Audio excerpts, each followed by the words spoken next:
السلام علیکم ورحمۃ اللہ وبرکاتہ۔ ان الحمد للہ والصلاۃ والسلام علی رسول اللہ، اما بعد۔ محترم ناظرین کرام اور عزیز طلبہ، کتاب بلوغ المرام کے درس میں آپ کا خیر مقدم ہے۔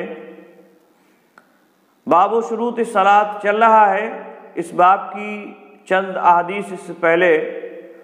آپ حضرات کے سامنے رکھی گئیں، چند مزید احادیث آپ کی خدمت میں حاضر ہیں۔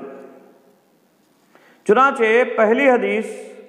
مؤلف رحمہ اللہ نے حضرت ابو سعید الخدری رضی اللہ تعالیٰ عنہ کے حوالے سے بیان فرمائی ہے۔ بیان فرماتے ہیں مؤلف: وعن ابی سعید الخدری رضی اللہ تعالیٰ عنہ ان النبی صلی اللہ علیہ وسلم قال: الارض كلها مسجد الا المقبرۃ والحمام، رواہ الترمذی وله علہ۔ حضرت ابو سعید الخدری رضی اللہ تعالیٰ عنہ سے مروی ہے، وہ بیان فرماتے ہیں ان النبی صلی اللہ علیہ وسلم قال، کہ بے شک نبی اکرم صلی اللہ علیہ وسلم نے ارشاد فرمایا: الارض كلها مسجد، زمین پوری کی پوری مسجد ہے، یعنی سجدہ گاہ ہے، سجدہ کر سکتے ہیں آپ، وہاں نماز پڑھ سکتے ہیں۔ پوری زمین مسجد اللہ رب العالمین نے بنائی ہے۔ اور اس معنی اور مفہوم کی روایت باب التیمم کے بالکل شروع میں پہلی حدیث بھی بیان کی گئی، اور اس میں آپ صلی اللہ علیہ وسلم نے اس بات کی وضاحت کی تھی کہ اللہ رب العالمین نے 5 چیزیں مجھے عطا فرمائی ہیں جو مجھ سے پہلے کسی نبی کو نہیں دی گئیں، اور اس میں ایک بات یہ بھی ہے کہ اللہ رب العالمین نے میرے لیے پوری زمین کو مسجد بنایا ہے، لہذا جہاں کہیں فریضہ نماز کسی شخص کو پالے وہ وہی نماز پڑھ لے۔ تو پوری زمین اللہ رب العالمین نے امت محمدیہ کے لیے، مسلمانوں کے لیے مسجد بنا دی ہے۔ پہلے امتوں کے لیے اتنی آسانی اور سہولت نہیں تھی۔ جس طرح سے انہیں اللہ رب العالمین نے طاقت اور قوت میں اضافہ دیا تھا، اسی طرح سے اللہ رب العالمین نے آزمائش اور عبادات میں ان سے جو ہے معاملات رکھے تھے۔ امت محمدیہ کو اللہ رب العالمین نے یہ سہولتیں عطا فرمائی ہیں جو اور دوسری امتوں کو نہیں۔ وہ لوگ اپنے عبادت گاہوں میں ہی نمازیں ادا کر سکتے تھے، عبادت گاہوں میں ان کا آنا لازمی تھا، وہ وہیں نماز ادا کر سکتے تھے۔ لیکن مسلمانوں کے لیے اللہ رب العالمین نے یہ اجازت دی، انہیں یہ سہولت دی کہ اگر وہ کہیں بھی ہیں، اگر نماز کا وقت ہو جاتا ہے تو وہ نماز وہیں ادا کر لیں۔ گھر میں ہیں، جنگل میں ہیں، نماز کا وقت ہو گیا، جماعت میں شریک نہیں ہو سکتے ہیں، تو جہاں ہے وہی نماز پڑھ لیں۔ اللہ رب العالمین نے پوری زمین کو مسجد بنایا ہے، لیکن یہ پوری زمین اللہ رب العالمین نے مسجد بنائی ہے، کچھ جگہیں ایسی ہیں جہاں نماز نہیں ادا کرنا ہے۔ زمین کے اندر بھی ایسی بہت ساری جگہیں ہیں، لیکن وہ جگہیں کون سی ہیں؟ وہ ایسا نہیں ہے کہ وہ زمین ہونے کی وجہ سے وہاں نماز ادا کرنا منع کیا گیا ہے، بلکہ ایک کسی خارجی صفت کی وجہ سے اللہ رب العالمین نے وہاں نماز ادا کرنے سے منع فرمایا ہے۔ بحیثیت زمین کے وہاں نماز پڑھنا ممنوع نہیں، بلکہ کسی اور خارجی صفت کی وجہ سے اللہ رب العالمین نے وہاں نماز ادا کرنے سے منع فرمایا۔ اور ان جگہوں میں سے 2 کا ذکر اللہ کے نبی صلی اللہ علیہ وسلم نے اس حدیث میں بیان فرمایا۔ چنانچہ آگے کہتے ہیں الا المقبرۃ والحمام، سوائے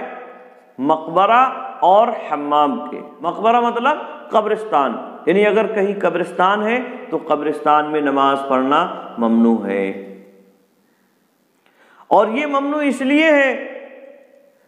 کہ اس سے شرک کا ذریعہ ختم ہوتا ہے۔ شرک تک پہنچنے کے جو ذرائع ہیں ان میں سے ایک ذریعہ اولیاء صلحاء کی قبروں کو مسجد بنانا ہے، جیسا کہ اللہ کے نبی صلی اللہ علیہ وسلم نے یہود و نصارہ پر لعنت فرمائی کہ اللہ رب العالمین یہود و نصارہ پر لعنت فرمائے اتخذوا قبور انبیائہم مساجدہ، کہ انہوں نے اپنے انبیاء کی قبروں کو سجدہ گاہ بنا لیا۔ تو یہ جو ہے وجہ ہے قبرستان میں نماز نہ پڑھنے کی، کہ اس سے شرک کا جو ذریعہ ہے، شرک تک پہنچنے کا جو وسیلہ بن سکتا ہے، کہ کہیں آدمی اللہ رب العالمین کو عبادت کرنے کی بجائے ان قبر والوں کی عبادت نہ کرنے لگے، جیسا کہ یہود و نصارہ کے زمانے میں اس طرح سے ہوا۔ اس لیے اللہ رب العالمین نے منع فرما دیا کہ قبرستان میں نماز ادا نہیں کی جائے گی۔ جہاں تک صلاۃ جنائز کا تعلق ہے، یعنی نماز جنازہ کا جہاں تک تعلق ہے، تو وہ قبرستان میں ادا کی جا سکتی ہے، جیسا کہ اللہ کے نبی صلی اللہ علیہ وسلم نے اس شخص کا یا اس عورت کی نماز جنازہ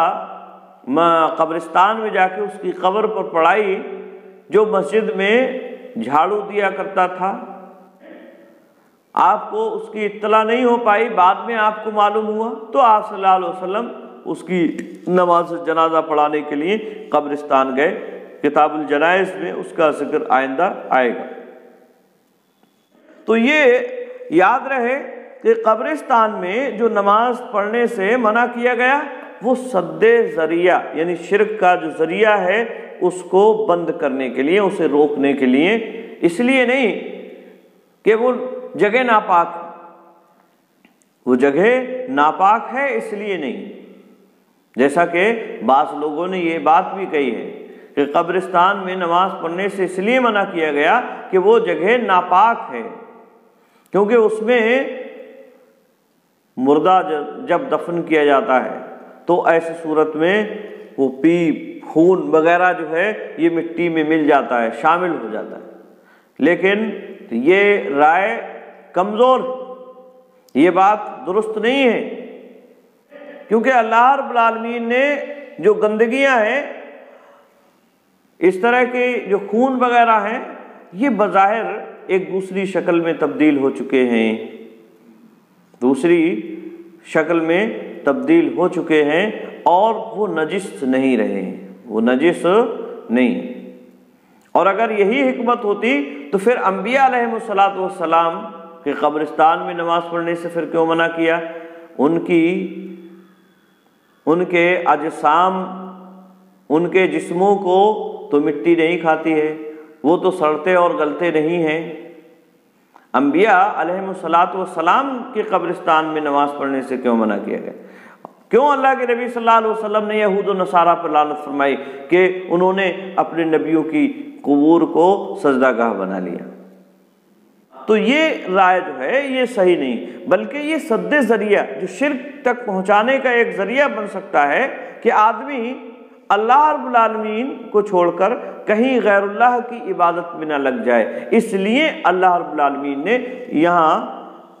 نماز پڑھنے سے، مقبرہ اور قبرستان میں نماز پڑھنے سے منع فرمایا۔ اور دوسری چیز فرمائی والحمام، اور حمام کے علاوہ،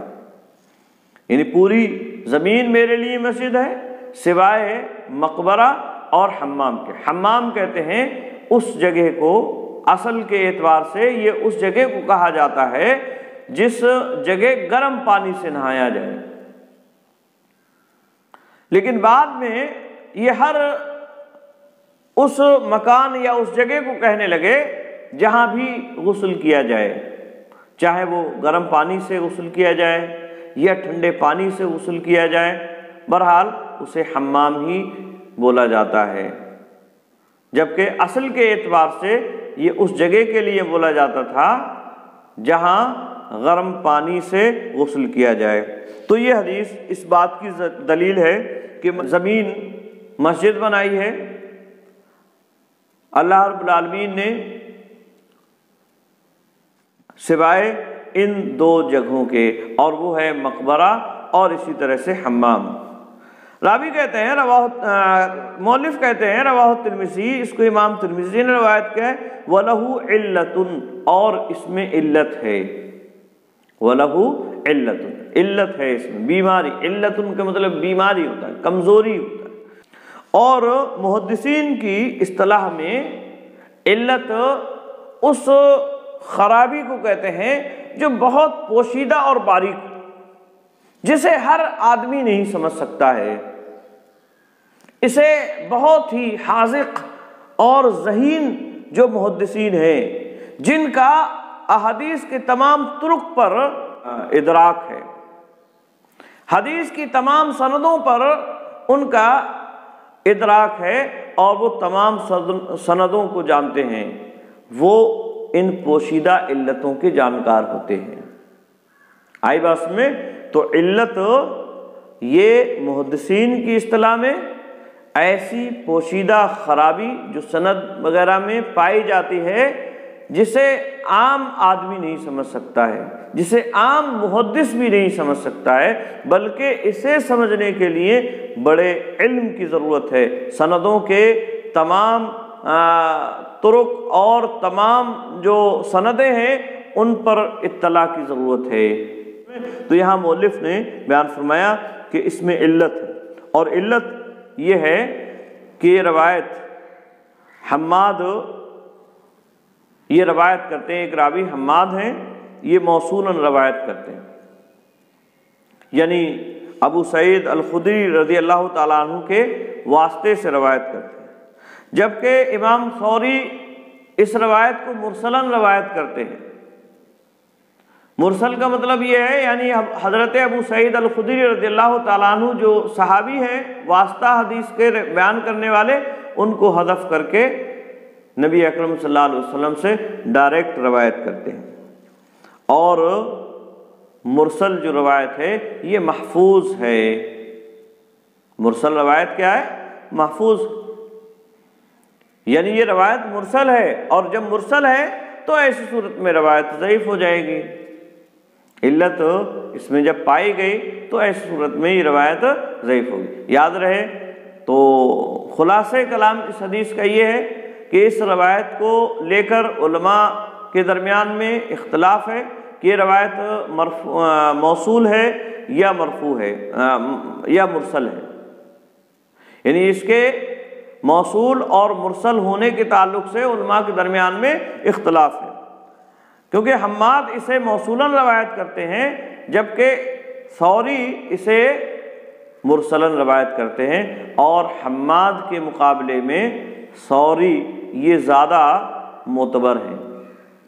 لہذا مرسل روایت یہ زیادہ صحیح ہے اور محفوظ ہے۔ محدثین کی اصطلاح میں اسے محفوظ کہتے ہیں،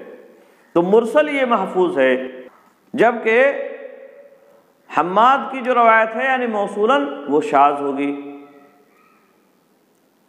اور اگر اسے شاذ مانا جائے تب بھی روایت ضعیف ہے، موصول اسے مرسل مان لیا جائے تو یہ ایسی صورت میں روایت ضعیف ہوگی۔ مرسل روایت یہ ضعیف ہوتی ہے، ضعیف کے اقسام میں سے ہے، اس لیے یہ حدیث ضعیف ہے، لیکن جو معنی حدیث کا ہے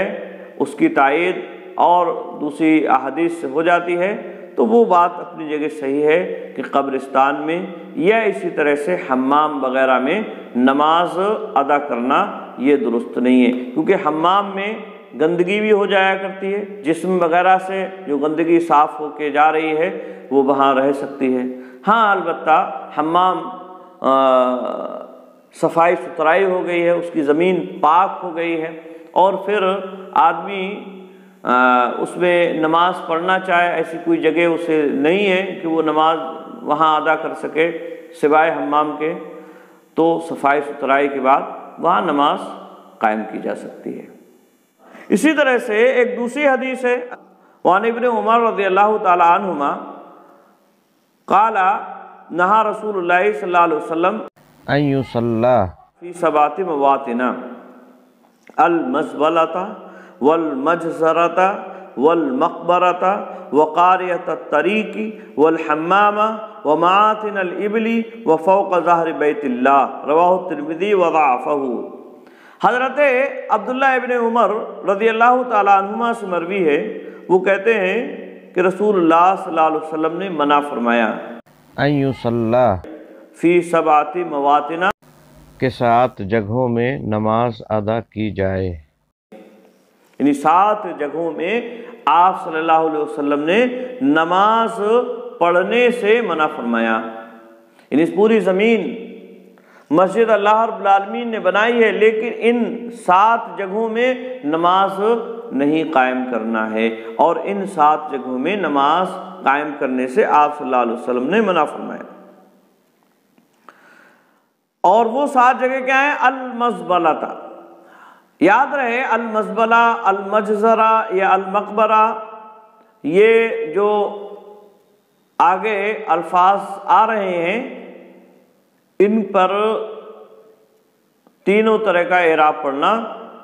صحیح ہوگا عربی قواعد کے اعتبار سے، یعنی المزبلہ پڑھتے ہیں تو بھی صحیح ہے، المزبلہ پڑھتے ہیں، اور اسی طرح سے المزبرہ والمقبرۃ وقاریۃ الطریق وغیرہ یہ پڑھتے ہیں تو بھی صحیح ہے، اور اسی طرح سے المزبلۃ پڑھتے ہیں،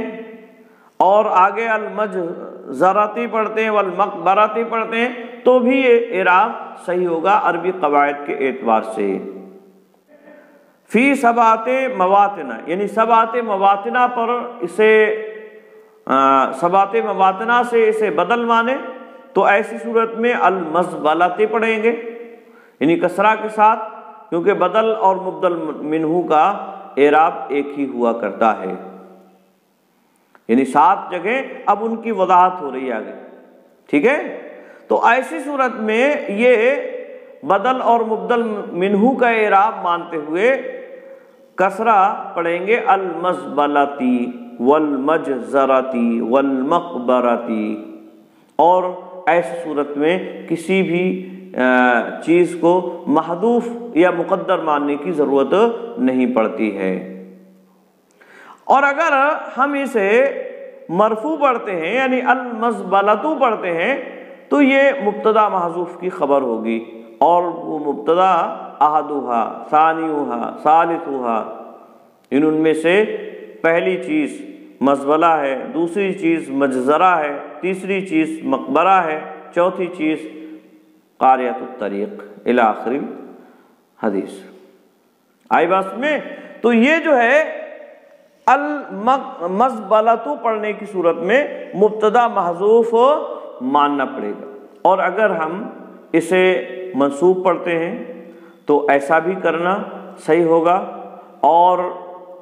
ایسی صورت میں اس سے پہلے ایک فعل محذوف ماننا پڑے گا، اور وہ ہے اعنی، یعنی میری مراد ہے مزبلہ والمجزرہ۔ آئی بات میں؟ تو تینوں طرح سے اعراب پڑھے جا سکتے ہیں۔ بہرحال اللہ کے نبی صلی اللہ علیہ وسلم نے منع فرمایا ان 7 جگہوں میں نماز ادا کرنے سے، اور وہ 7 جگہ کیا ہیں؟ فرمایا المزبلتی، مزبلہ، اور مزبلہ کہتے ہیں ایسی جگہ کو جہاں کوڑا کرکٹ جہاں ڈالتے ہیں تو وہ جگہ مزبلہ کہلاتی ہے، وہاں آپ صلی اللہ علیہ وسلم نے نماز ادا کرنے سے منع فرمایا۔ عمومی طور پر عام طور سے جہاں اس طرح کی چیزیں اکٹھا کی جاتی ہیں، بچا کھچا سامان پھینک دیا جاتا ہے، کوڑا کرکٹ جہاں ڈالا جاتا ہے وہ جگہ نجس ہوتی، اور یہ بات اس سے پہلے معلوم ہو چکی ہے، نماز کے لیے طہارت شرط ہے، انسان کے جسم کی طہارت، اسی طرح سے اس کے کپڑوں کی طہارت، اور اس جگہ کی طہارت بھی ضروری ہے، شرط ہے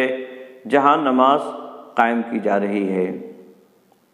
تو عام طور سے ایسی جگہیں جہاں کوڑا کرکٹ ڈالا جاتا ہے وہ نجس ہوتی ہیں، اس لیے اللہ کے نبی صلی اللہ علیہ وسلم نے منع فرمایا۔ والمجزرتی، اور اسی طرح سے مجزرہ، مجزرہ کہتے ہیں جہاں جانور ذبح کیے جاتے ہیں، اونٹ وغیرہ ذبح کیے جا رہے ہیں،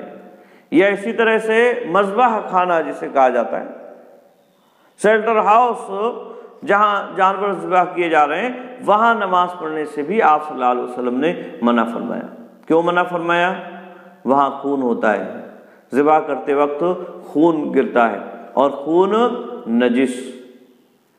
دم مسفوح نجس ہونے کی وجہ سے وہاں نماز پڑھنا نجاست کی وجہ سے یہ جائز اور درست نہیں ہے۔ تو یہ جو ہے وہاں نماز پڑھنا یہ اس وجہ سے درست نہیں ہے۔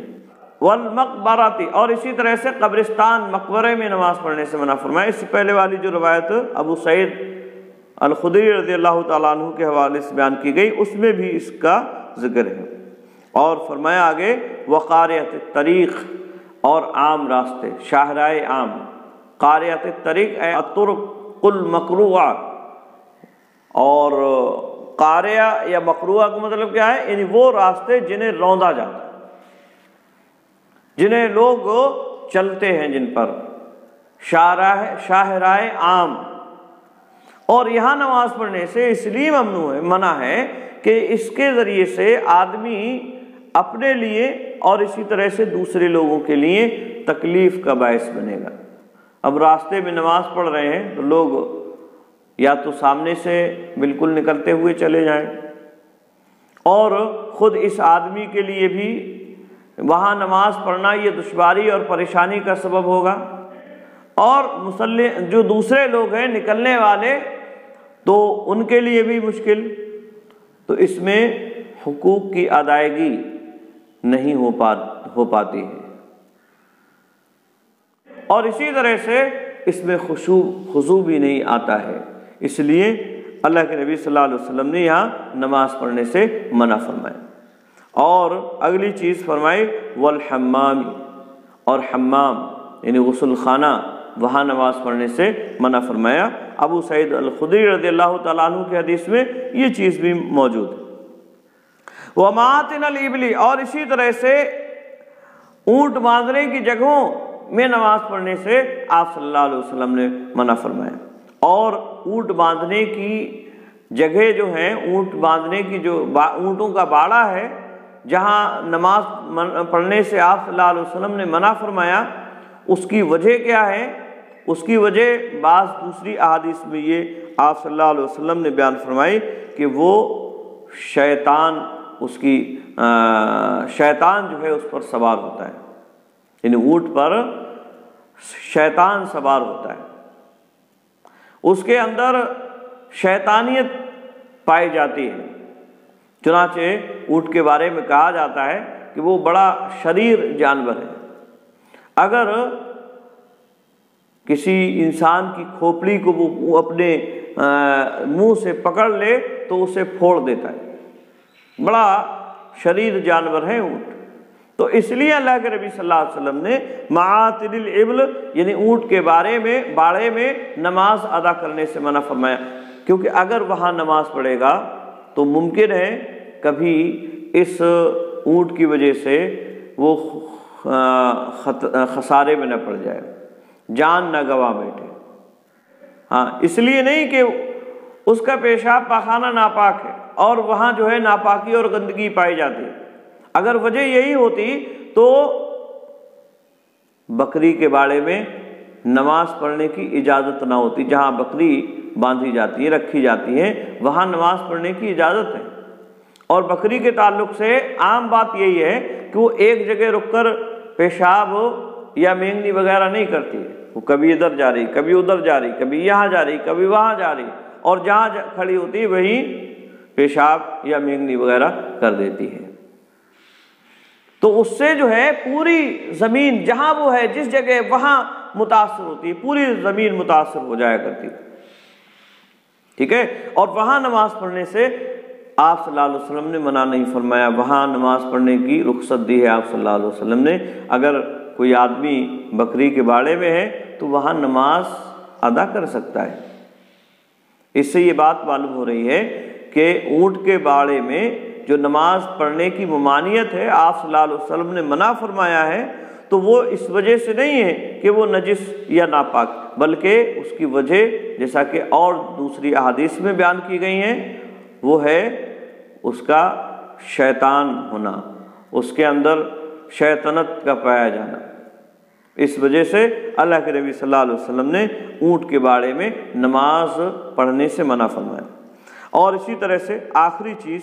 اللہ کے نبی صلی اللہ علیہ وسلم نے ان 7 چیزوں میں سے بیان فرمائی، وہ فوق ظاہر بیت اللہ، اللہ کے گھر کے اوپر نماز پڑھنا، اس سے بھی آپ صلی اللہ علیہ وسلم نے منع فرمایا۔ اور بیت اللہ سے مراد خانہ کعبہ، یعنی خانہ کعبہ کے اوپر نماز پڑھی جائے تو اس سے بھی اللہ کے نبی صلی اللہ علیہ وسلم نے منع فرمایا ہے۔ اور اس کی وجہ جو بیان کی گئی علماء نے بیان فرمائی وہ یہ کہ اگر آدمی خانہ کعبہ کے اوپر نماز پڑھے گا تو ایسی صورت میں قبلے کا رخ نہیں ہو پائے گا، اور قبلے کا رخ نہیں ہوگا تو یہ ایک طرح سے استقبال قبلہ یہ نماز کے لیے شرط ہے، وہ شرط یہاں مفقود ہو گئی اور اس کی نماز نہیں ہوگی۔ لیکن یاد رہے یہ روایت ضعیف، چنانچہ مؤلف کہتے ہیں رواہ ترمذی، اس کو امام ترمذی نے روایت کیا ہے، وضعفہ، اور امام ترمذی نے اسے ضعیف قرار دیا، یعنی یہ روایت ضعیف ہے، لہذا اس حدیث سے استدلال کرنا یہ صحیح نہیں ہوگا۔ اور ضعیف اس لیے ہے کہ اس میں ایک راوی زید بن جبیرہ ہے، امام بخاری رحمۃ اللہ علیہ نے ان کے بارے میں فرمایا کہ یہ متروک الحدیث، یعنی یہ متروک راوی، اس راوی سے احادیث لینا یہ درست نہیں ہے، تو یہ روایت اس لائق نہیں ہے کہ اس سے دلیل پکڑی جائے۔ تو اس حدیث سے چونکہ استدلال نہیں کیا جا سکتا ہے، لہذا جو جگہیں اس میں بیان کی گئی ہیں ان جگہوں میں نماز پڑھنے کی جو ممانعت کی گئی ہے وہ ممانعت بھی محل نظر ہے۔ ہاں البتہ اور جو دوسرے خارجی دلائل ہیں اس حدیث کے علاوہ، وہ دلائل اس بات کے متقاضی ہیں کہ وہاں نماز نہ پڑھی جائے تو وہاں نماز نہیں پڑھی جائے گی، اور دلائل اس بات کے متقاضی ہیں کہ وہاں نماز پڑھی جائے تو نماز پڑھی جائے گی۔ ٹھیک ہے، چنانچہ مقبرہ، جہاں تک مقبرے کا تعلق ہے تو اس کے تعلق سے اس سے پہلے بیان کیا گیا کہ مقبرہ میں نماز پڑھنے کی ممانعت وہ اس وجہ سے ہے کہ اس سے شرک کا ذریعہ ایک طرح سے پیدا ہو سکتا ہے، اور سد ذریعہ کے طور پر یہ نماز یہاں ممنوع قرار دی گئی ہے، لہذا مقبرے میں نماز پڑھنا یہ درست نہیں ہے۔ ٹھیک ہے، اللہ کے نبی صلی اللہ علیہ وسلم نے یہود و نصارہ پر لعنت فرمائی ہے، انہوں نے اپنے نبیوں کی قبروں کو سجدہ گاہ بنا لیا، لہذا قبرستان میں نماز پڑھنا یہ جائز اور درست نہیں ہے۔ البتہ صلاۃ جنائز کا جہاں تک تعلق ہے تو وہ پڑھی جا سکتی ہے، جیسا کہ کتاب الجنائز میں اس تعلق سے احادیث موجود ہے اور اس کا ذکر آئندہ آئے گا۔ اسی طرح سے مزبلہ کا تعلق ہے، مزبلہ یعنی جہاں کوڑا کرکٹ ڈالا جاتا ہے، تو کوڑا کرکٹ 2 طرح کا ہوتا ہے، اس میں کچھ چیزیں ایسی بھی ہوتی ہیں جو نجس ہوتی ہیں، کچھ چیزیں ایسی بھی ہوتی ہیں جو نجس نہیں ہوتی ہیں۔ مان لیجئے کسی آفس کا سامان ہے تو اس میں کیا ہے، کاغذ ہے، پینسل کے ٹکڑے ہیں، اور یہ ہے وہ ہے، تو یہ ساری چیزیں نجس نہیں ہیں، کوڑا کرکٹ ہے لیکن یہ نجس نہیں ہے۔ تو اس طرح کی اگر کوئی چیز ہے جو نجاست جن میں نہیں پائی جا رہی، ایسا مزبلہ ہے، ایسی جگہ ہے کوڑا کرکٹ کی جو نجس چیزیں نہیں پڑی ہوئی ہیں جہاں، اور اس کے علاوہ کوئی جگہ موجود نہیں ہے، تو آدمی وہاں نماز پڑھ سکتا ہے۔ اور جہاں نجس چیزیں گرائی جا رہی ہیں تو پھر وہاں نماز پڑھنا یہ جائز اور درست نہیں ہوگا، کیونکہ دوسرے دلائل سے یہ بات ثابت ہے نماز کے لیے طہارت شرط ہے، اور یہاں طہارت مکان جہاں نماز ادا کی جا رہی ہے وہ نہیں پایا جا رہا ہے۔ اور اسی طرح سے مجزرہ ہے، مجزرہ کا معاملہ بھی یہی ہے کہ وہاں خون وغیرہ ہوتا ہے تو وہاں نماز قائم کرنا یہ درست نہیں ہوگا خون کے نجس ہونے کی وجہ سے۔ اور قاریۃ الطریق کا جہاں تک معاملہ ہے تو وہ جگہ اگرچہ ناپاک نہیں ہے لیکن اس سے لوگوں کے لیے تکلیف، خود مصلی کے لیے تکلیف، اور اسی طرح سے اس میں خشوع اور خضوع کا خاتمہ بھی ایک طرح سے ہوتا ہے، لہذا قاریۃ الطریق میں یعنی عام راستے میں نماز پڑھنا یہ بھی درست نہیں ہے دوسرے دلائل کی بنیاد پر۔ اور اونٹ جہاں رہتا ہے وہاں بھی نماز پڑھنا یہ درست نہیں ہے کیونکہ یہ انسان کی جان کے لیے خطرہ ہو سکتا ہے، ٹھیک ہے، اور اللہ رب العالمین نے انسان کو اپنے آپ کو خطرے میں ڈالنے سے منع فرمایا۔ جہاں تک خانہ کعبہ کے اوپر چھت کے اوپر نماز پڑھنے کا مسئلہ ہے تو اس تعلق سے بھی صحیح اور درست بات یہی ہے کہ اگر خانہ کعبہ کے اوپر نماز پڑھتا ہے تو یہ نماز صحیح ہوگی کیونکہ اصل جواز ہے اور اس کی ممانعت پر دلالت کرنے والی کوئی اور دوسری حدیث نہیں پائی جاتی، اور جو لوگ منع کرتے ہیں وہ اسی حدیث کی بنیاد پر منع کرتے ہیں جبکہ یہ حدیث صحیح نہیں ہے جیسا کہ اس سے پہلے بتلایا گیا۔ تو یہ چند احادیث بیان کی گئیں، آج کے لیے بس اتنا ہی۔ السلام علیکم ورحمۃ اللہ وبرکاتہ۔